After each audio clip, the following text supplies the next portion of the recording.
This week has definitely been one of the most unpredictable weeks so far in America's wilderness years. Most of it is because of the situation in Iran, but as much as we're going to talk about that, and it's going to take up a lot of this episode, we also want to talk a little bit about the primaries coming up in New York City and the interesting candidates involved there. We also want to talk a little bit about Trump's big, beautiful bill and a really big breaking news story on a Supreme Court decision related to deportations, which might be one of the most significant Supreme Court decisions in the past century. And we'll cover all of that and more this week on America's Wilderness Years. And going forward, we should say this is a very quickly developing story, and we are recording this on the 23rd of June, 2025. My name is Isaac Bly, and I'm currently in Georgia right now, if that's why the audio sounds different. I'm Isaac's co-host, Luca Stark, and I think we should jump into this whole Iran thing right away because it has really taken over the news cycle over the past week. There has not been a lot of room for anything else. Yes, we probably just get right into the big story because we'll probably have a fair amount to talk about, and it's been a very monumental day in the world. And I'll ask you to try and keep me focused on the U.S. side of this. So earlier in June, Israel started bombing these nuclear facilities and other military sites in Iran, and the two countries have been exchanging missiles back and forth. And the U.S. was always involved in these interception efforts. Only very recently, on the 13th, did Trump decide to send a flight of B-2 stealth bombers, sort of a 30-hour trip on Friday, with including decoy flights, to drop a series of 14 bunker-busting bombs against these important nuclear facilities like Natanz, Isfahan, and Fordo. And a lot of these facilities could really only be destroyed by the U.S. because we have these special precision munitions like probably GBU-57, which is designed for deep penetration, destruction of underground facilities. So it's one of the things where the Israelis really couldn't have done this without us, which kind of supports the idea that a lot of the Trump administration is spinning right now, which is it'll be a sort of a one and done thing. We go in there, we do something that the Israelis couldn't do without us, and then we'll leave.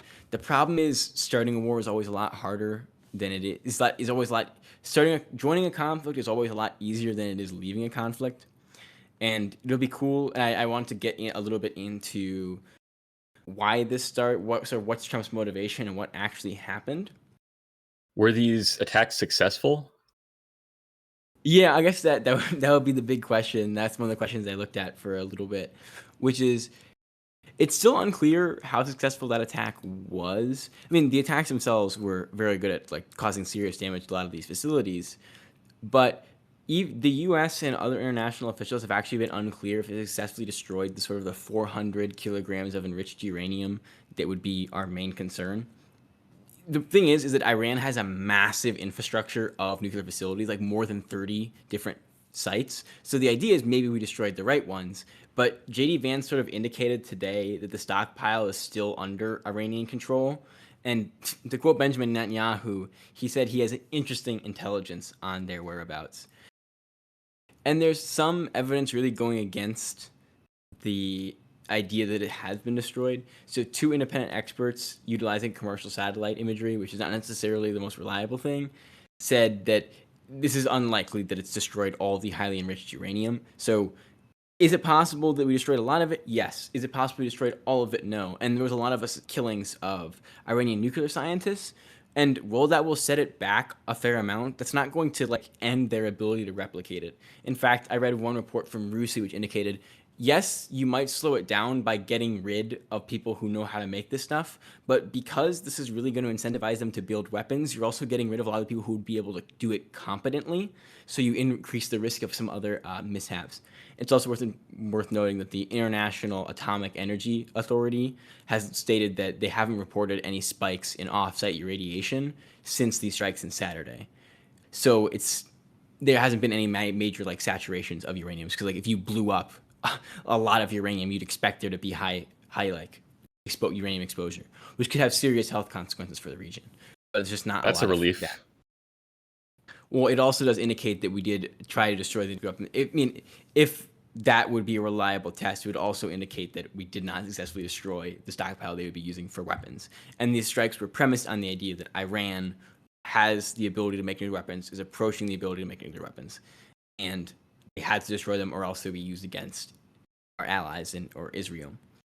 Now that we understand the material reality, or at least what we can know about the material reality of what happened, how do you think this is going to affect things going forward? I mean, this is a considerable escalation in a conflict that's already had quite a few of those. Yeah, yeah.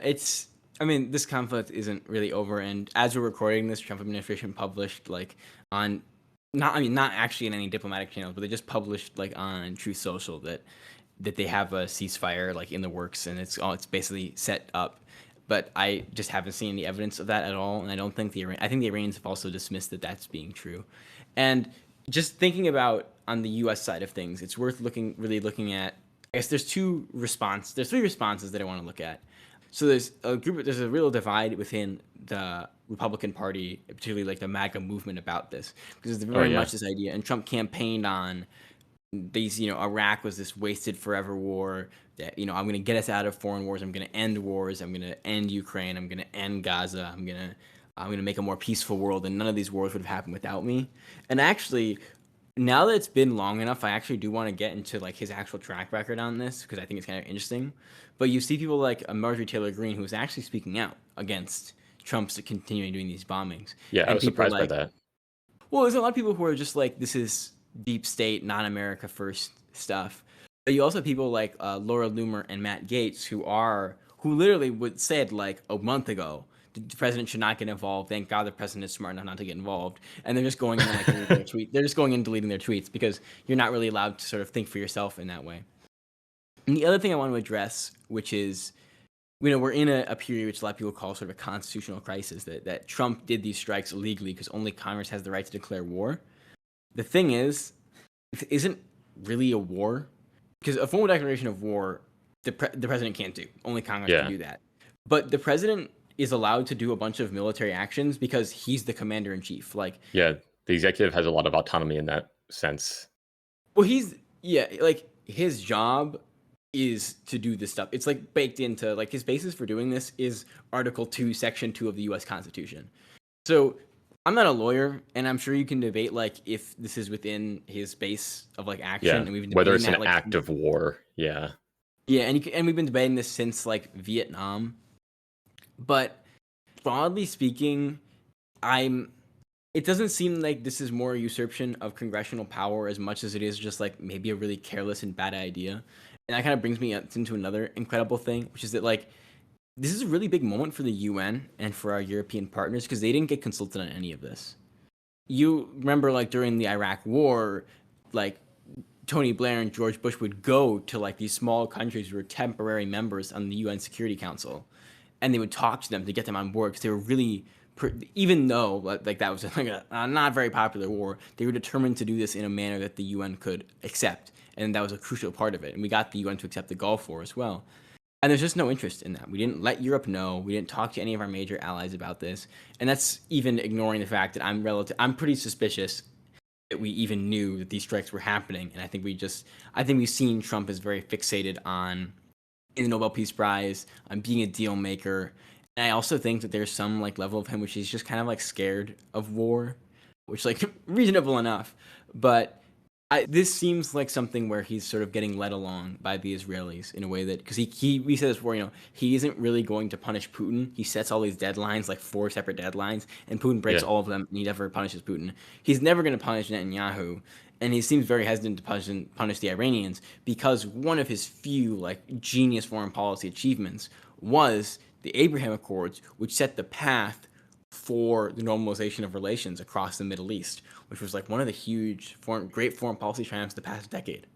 Yeah, and now it seems I don't know if he's going to get that peace prize if things continue as they are. I mean, the Iranians have retaliated a little bit. They hit a United States base, but they also seem very scared of provoking us in any real sense.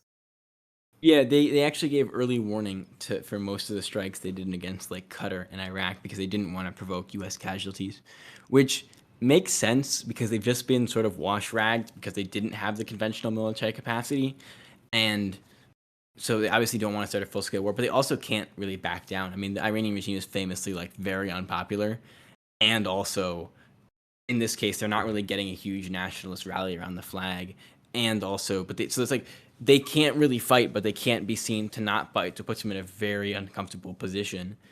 And that you see them weighing a bunch of different options, and it's worth like getting into what they are, because yes, we've shown that they don't have super good conventional military presence, but they still do have certain capabilities that are worth like being concerned about. Yeah, they have their finger in a lot of insurgent pies, one might say. Well, also yeah, that's true. And the basis for Iranian security, since they didn't have nuclear weapons, was this idea that if you go after them, they'll sort of set the Middle East ablaze, and you'll have all these terrorist attacks and all of that. But the main things that they've been floating around is cyber attacks, because the Iranians are actually not too bad at that. Like they're like kind of like, imagine like a junior version of Russia, where they have like troll farms and information operations. Oh yeah, They can utilize their proxies. They could invade other countries, which they're probably not going to do. But most like the most concerning thing is the idea that they closed the Sea of Hormuz, which is like this 20-mile stretch between across the Persian Gulf, from basically from like the Arabian subcontinent, the Arabian Peninsula, to Iran. And for reference, like 20 million barrels of oil go through there a day. So you could oh wow, easily see the price of oil double if they did that. And yikes. it's such like it's such like a global economic issue. Like this could get you into a global depression, like a global recession. Like the amount of damage this could do for global inflation. That the U.S. has even like invited China to help intervene in that possibility.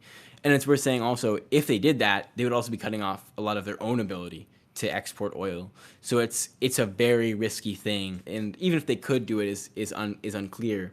They might do it if they feel backed up against the wall enough, but that's only if we keep going for we need to do a regime change, you know? If we keep Yeah, pushing them, then they might. interestingly, because I think there's been a lot of confusion about what the war goals are, and it's always when things aren't going great, when yes, you have this tactical success, but what's the end game? What do Yeah, both sides actually want? Israel has communicated pretty consistently, and they followed up on U.S. strikes with their own follow-up attacks, and they said they're targeting like regime targets. And even the opposition in Israel is sort of pro flipping the Iranian regime. What they would change it to, I don't know. I think like the last descendant of the Shah has been talking about stuff, but like there's no like liberal democracy party sort of waiting in the wings. and Um, a regime change is a pretty intense war goal. It's not necessarily an unlimited one, but that would take a lot, and without boots on the ground, that could be difficult to achieve just by lobbing missiles and dropping bombs. Yeah, yeah, and also like I think there's a really good question, which is the Iranians have to be aware that as much as we're trying to normalize just bombing Iran, there's not a huge appetite for this kind of conflict in the U.S. So our will to Yeah, fight is relatively low. Like their capacity to fight is basically is well, it's very serious, and I've seen a lot of commentators dismiss like how much they still have left over. They still have a lot of missiles. They have good relationships with Russia and China. They still have lots of proxies, even if proxies like Hezbollah are sort of seeming like they're just letting them get beaten unconscious. So they're still like a very much a threat. And also, like in the case of the U.S., we dismantled a lot of our counterterrorism abilities because they were either woke or they should have been focused on getting rid of illegal immigrants. So we have a lot of vulnerabilities there. And I do want to talk about how we actually did a bunch of rehiring of Persian language specialists for Radio Free Europe, because like throughout the Trump oh boy. administration, they were like, we're just gonna fire people because their jobs are useless, and then we need air traffic controllers, hire them back. We're gonna fire these Persian language specialists, and then there's a war, and you're like, well, we need all the Persian language specialists back again. Uh, it's so ridiculous. Like if they don't see a currently applicable thing for these people to do, they just sack them. They don't see they don't see a potential future reason to keep them around. I'm just glad they weren't like just get ChatGPT to translate all of our stuff into Persian. That could be so bad. And zooming out to the international community here, there's three things I just want to think about because the U.S. is sort of the head of this international community that we spent all of this time building up during World War II and after World War II of a rules-based international order. If that was ever the case, you can like debate back and forth academically, but there was a more peaceful time, and it's worth noting like during the Trump administration, there's more wars and it's more intense conflicts going on now. But like one of the things that this has shown to people is Gaddafi was talked down from getting nuclear weapons, and he's dead. Kim Jong Un wasn't talked down, and he's still alive. And you see this. The I don't think. Yes, the U.S. has shown that they might be able to stunt like short term, maybe like a couple of months of Iranian like nuclear capacities. There's nothing really stopping the Iranians from just trying it again. And I think a lot of people in the world are seeing that like in there's no pretense in the Trump administration that what they're doing is legal, that like they're doing this as part of the international system. The Israelis just say, "Trust me, preemptive strike," and the U.S. just goes along with it. And it's what's crazy also is Europe also is just going along with this stuff. And there's a level of I say the level of just following what's happening. And I think about a lot about what Eisenhower said during the Suez Crisis, where he says, you can't just have one pair of rules for your allies and then a different pair of rules the next day, and you can't just do preemptive invasions. Like he literally said, like the British and the French might have been right, but they can't fight wars over what they fear tomorrow will bring. And like there's so many of these discussions which are kind of like liberal in their inspiration, but we're making the world safer that we're just not having. And it doesn't seem like a lot of Europe is bothered by that. Like they were talking about like are the strikes legal, and now the US did it, they're now going to support it. And they did that without being consulted, and it's really disappointing to see. It really is. Yeah, that there is so much procedure that's being ignored, so much precedent that's being broken, the expectation that we need to have real solid reasons to go in and do something this violent. That's we're just not following. We're not going along with it. Instead, we're just going with whatever wherever the wind takes us. And by the wind, I guess by that I mean close strategic allies who are involved in incredibly volatile conflicts.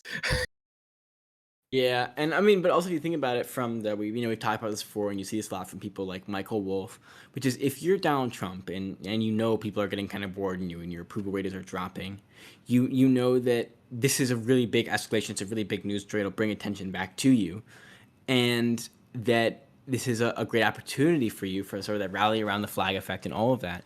And you are seeing some of that. I suspect we'll see more opposition in the next couple of days, and you are still seeing some serious criticisms. But there is sort of some people just waiting and holding their breath on this. But I think you see. I think that there's a lot of like you see this all the time where people steel man a lot of Trump's very like I don't want to say pragmatic decisions, but like realist decisions in terms of like it's all comes down to power and force, which it's worth noting, and we'll talk about this maybe at the end of the episode. But like Trump's like hard power is everything strategy just hasn't worked, and we'll like get into like it just hasn't worked. But like there's also I think you can't deny that there's very much that like he wants the story, he wants the attention, like like people will say he doesn't care about the Nobel Peace Prize, and that's like a silly motivation. But like one of his tweets that he's talking about, he literally says it's a shame I will never get a Nobel Peace Prize because of my work in the Congo. I won't get a Nobel Peace Prize for Serbia and Kosovo. I won't get a Nobel Peace Prize for Egypt and Ethiopia, and he won't get a Nobel Peace Prize for the Abraham Accords. And he mentions it like 6 times, and it's like it is just living in your head rent free. Yeah, that sounds like he cares about it. I mean, it's a pretty prestigious thing to get, and I imagine for him it would be a great thing to have for his legacy because he's probably thinking about that too. Yeah, I think that's true, and I think he does like the idea of being a deal maker and a peacemaker. But I think we should move on from this discussion because it's like we tried to get. I know tried to get through a lot in this like brief window of time, and we probably should have devoted an entire episode to this. But we'll probably be talking about this more later. Oh There's a few yeah. more things in the U.S. we'd love to get on into. Now let's go back to a pretty long running segment, which is how's the big beautiful bill doing? Well, this week not great. On the 20th, the Senate parliamentarian, who is an advisor to the majority leader, ruled that the big, beautiful bill that is in the Senate right now violates the Bayard rule. So the Bayard rule is like to prevent financially insolvent bills from going through. Yes, it's just there to speed up the process of cutting out parts of legislation that just simply don't work and maybe trying to salvage it if it can work without those parts. Yes, it's an so there isn't just like 18 filibusters to make sure this small amendment doesn't get passed. Yeah, it's a part of this process called reconciliation, and the Republicans do have the opportunity to try and avoid the Byrd rule being invoked, but they would need 60 votes to pass the bill in its current form, And they only have 53. which, yeah, and they don't have enough seats. So the vice president could potentially veto this block in the bill, or sorry, could potentially veto this ruling. And the Senate majority leader also has a bit of sway in that, but there doesn't seem to be a desire to do that right now. Well, if they did, they would still have to try and get the entire bill through anyways.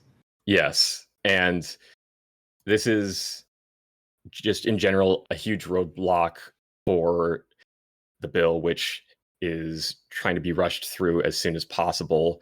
There are several very key clauses in the bill that are being targeted by the ruling and that would be removed if the Senate can't pass it in this reconciliation. More than we can really talk about here. I would note, though, that one thing on the line is the entire budget for the Consumer Financial Protection Bureau, Yeah. which was made after the 2008 crisis to try and prevent things like that from happening in the future. Yeah. Which is another incredible thing, which I think, yeah, which is incredible. Although they've also won, I think, a supreme, like a district court case recently. So it'll be fun to get into all the consumer protection stuff. We talked about a while back, all the corruption and all the regulation that has been avoided by the Trump administration. So it could be fun to get to that. But it's very interesting that you brought this up because I like that we have this long running thing of getting to the big beautiful bill because most of the media did like one couple of days in the big beautiful bill and now it sort of Yeah. disappeared into the wind. It's like Trump did this really bold thing and we'll have to see what happens. And we're like, it's been stuck in negotiations for like several weeks and like there's a lot of ambitious goals and I mean like this happens for a lot of budgets, but it's just worth keeping that in mind that there's this process that's still going through and it's the kind of process we want to see more for way more things because then it would be like we have multiple branches of government, not just the one. Yeah, and you know what's worse? While this is happening with the Senate parliamentarians ruling, the Republican fiscal hawks in the Senate are still pushing for more savings in the budget and are looking to target things like the federal medical assistance percentage, which is part of Medicaid, as well as trying to get rid of all those darn renewable energy subsidies. I Is mean, that the guy who said is one of these hawks the guy who said that the bombing of Iran gave him renewed vigor for spending cuts? I'm not sure, but possibly. Uh, this week has just been a very perfect storm against the bill in many ways, and it's going to be interesting to see the how the Senate leader is going to try and rectify this and get the bill through. I find this very interesting. The sort of this applying the sort of the more regular logic of how bills are negotiated in this sort of weird Trump world we live in. And I also want to like look at that sort of like slowing down stagnation narrative away from the headlines because I think it really applies very well to the whole Trump is a deal maker persona. Because we talked about this a little bit before, and I just want to talk about it again briefly, which is Trump seems to try and move for these quick deals, a lot like the big beautiful bill, and then he sort of backs away when they're ignored. Hmm. In the case of Vladimir Putin, there was the Easter deadline, there was the 30-day ceasefire on like energy stuff, which Russia just straight up ignored. There was the 12-day deadline pretty recently, and really nothing happened. And it's also worth noting that like he has a very myopic focus a lot of the time. So in the case of foreign policy, Ukraine was able to get a lot of concessions out of him by overstating the value of their rare earth metals, and that Russia has been able to further like disenfranchise sanctions by overemphasizing the impact they have on U.S. companies. And part of the way Bibi Netanyahu got Trump to support a lot of his plan to quote unquote renovate Palestine was talking about like the financial opportunities to have like a a beachside district in this devastated area. As much as it is fun to talk about these flaws, they're making very serious progress, and we're trying to be optimistic about about what's going on in Iran right now, because there's still a lot of there's a lot of fluidity there. But there's been one serious decision which I think we really need to talk about, and it's like fresh off the presses, and that is the Supreme Court decision with the Department of Homeland Security, which was recently approved, and it prevents a district court order which required due process when carrying out third-party removals. So this, when I first read it, I was like, okay, that seems like a big deal. But basically what this means is incredibly significant, which is the Trump administration is now allowed to deport you to another country without the protections you would normally get. So you can just get sent, if you're like Algeria, if you're like El Salvadoran, they can send you to Libya without notice, without the opportunity to raise a challenge, for basically no reason. What? That's Yeah. That's insane. Yeah. This is probably, and that's why I said in the very beginning, this is one of the most significant court decisions in recent history, because in a lot of ways this is just shooting due process in the head. And like it's really like the Cato Institute, which is a very libertarian organization, like they've written tons of tracts dissing FDR, where like 67% of these people are not criminals. Even less of them were violent criminals. And again, we talked about this before, a lot of these people were like legally supposed to be here. With work visas. Yeah, and now the Supreme Court has kind of given them the blank check on a lot of this stuff, and it's insane. I'm very surprised and very disappointed at that ruling. I did not think they would do that, but I guess they did. Here we are. Yeah, and I guess you just hope that there'll be other things that will allow people who legally deserve to be here and who have started families and contribute to the community and work in unions to stay here and stay safe. But we'll kind of just have to see. Yeah, we will. Yeah, and we said we would talk about. I mean, events have totally gotten past us in a lot of this, and probably gotten past Trump a fair amount. But I think we should touch a little bit on the New York mayoral race, because we said we were going to do it in last episode. Yeah, it's happening tomorrow actually, which is pretty exciting. And the front runners for the Democratic primary, please be Eric Adams, are pretty interesting because, well, the Democrats dropped their previous incumbent Eric Adams, because he was kind of a scumbag, and he turned out to be trying to become the Joker, basically. And here now on the 23rd, polling is showing that there has been a shift in projections for how this is going to play out.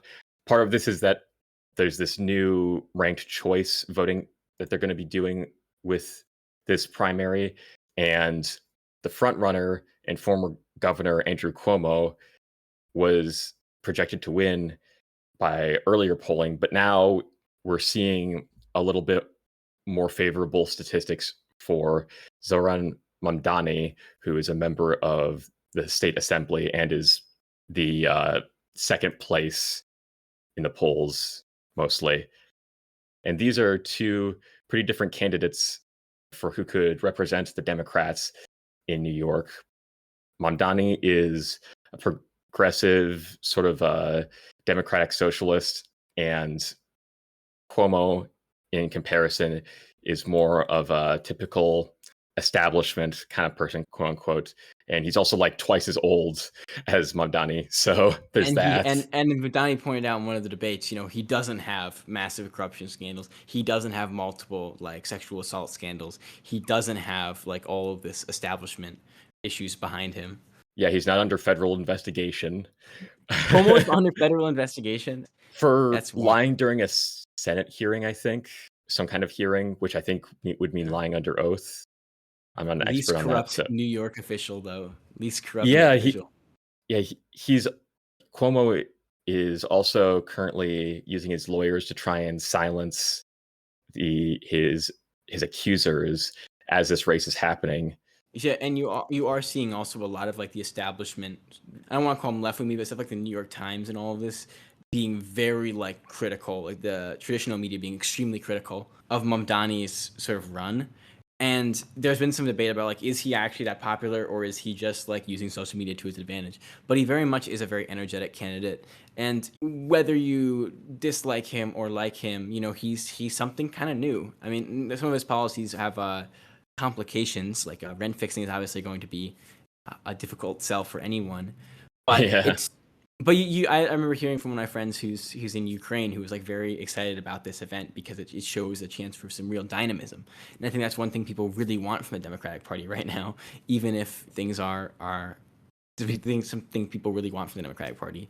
Yeah, this is kind of a crossroads for the Democrats, I think. I mean, this is one of the biggest cities in the United States that is having to choose between a more establishment, older politician that is probably not going to change anything, or a more populist, more energetic, younger candidate who does represent a bit more of the further left side of the Democratic Party.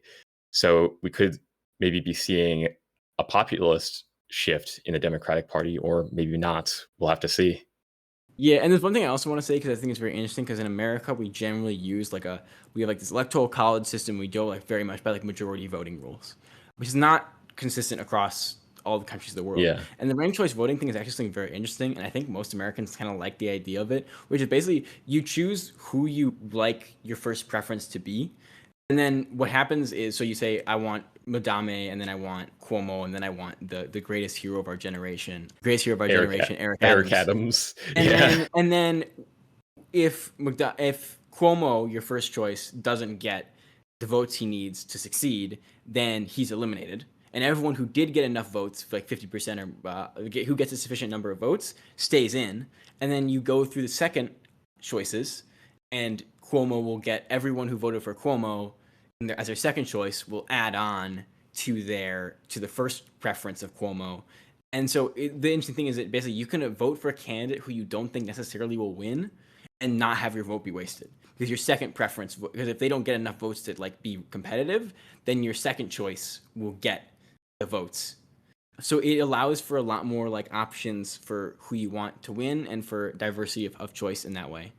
Yeah, I think it's a very good idea. And well, the actual election is going to happen in November, but this will really define what or who the Democrats are backing in this race and how that's going to affect the rest of it. I mean, whoever the Democratic candidate is probably going to win. There's a Republican candidate, but it's New York. He probably doesn't have that great of a chance. And there's Eric Adams running on an independent platform because Which people would say traditionally in the U.S. It's about as bad as an idea as introducing the Black Plague to Europe. But like because of the ranked choice voting, third parties don't really split votes anymore. Because if you think Eric Adams is going to win, if you think Eric Adams is the person you believe in, you'll just put him in for number one. And then if you don't want your vote wasted if he loses, you put in the other guy as whoever you want as number two. And because of that, your votes still get counted no matter what. yeah, So it's I'm not it's a sure very I'm not sure if the actual election will use ranked choice. I'd have to look into that, but the concept is like yeah. it Oh yeah, allows yeah. for a lot more diversity of parties because like if you were having a primary between where it's like first choice only, then you'd really just want to choose Yeah. whoever you think is going to It win. turns Otherwise, it yeah.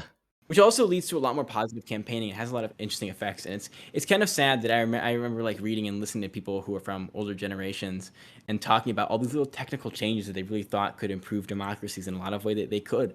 Like you saw Ireland and the UK experiment with lots of different voting techniques to deal with all this religious and violent and ethnic unrest, and we don't really live in that sort of technocratic world anymore. But it's something interesting to see, and I'm really curious about how these New York elections play out. Yeah, I think it could be a trendsetter. Yeah, if Cuomo loses, it could be a real upset and maybe even a wake up call for the Democratic Party. But I'm not holding my hopes out that much. Yeah, whatever happens, I do think it will be a precursor to whatever course the Democratic Party decides to take. Yeah. Maybe I'm putting too much in. Maybe I'm investing too much into this, but Maybe nothing ever happens. Nothing ever happens. There'll be no war. Nothing ever happens. All right, we should probably hit it for today. thank you so much for listening this far, if you have. And please make sure to like, subscribe, follow us on various social medias. Send a And large fleet of drones with our logo on it, ideally. yes, That could please. also be good. Yeah. And stay tuned for the next one.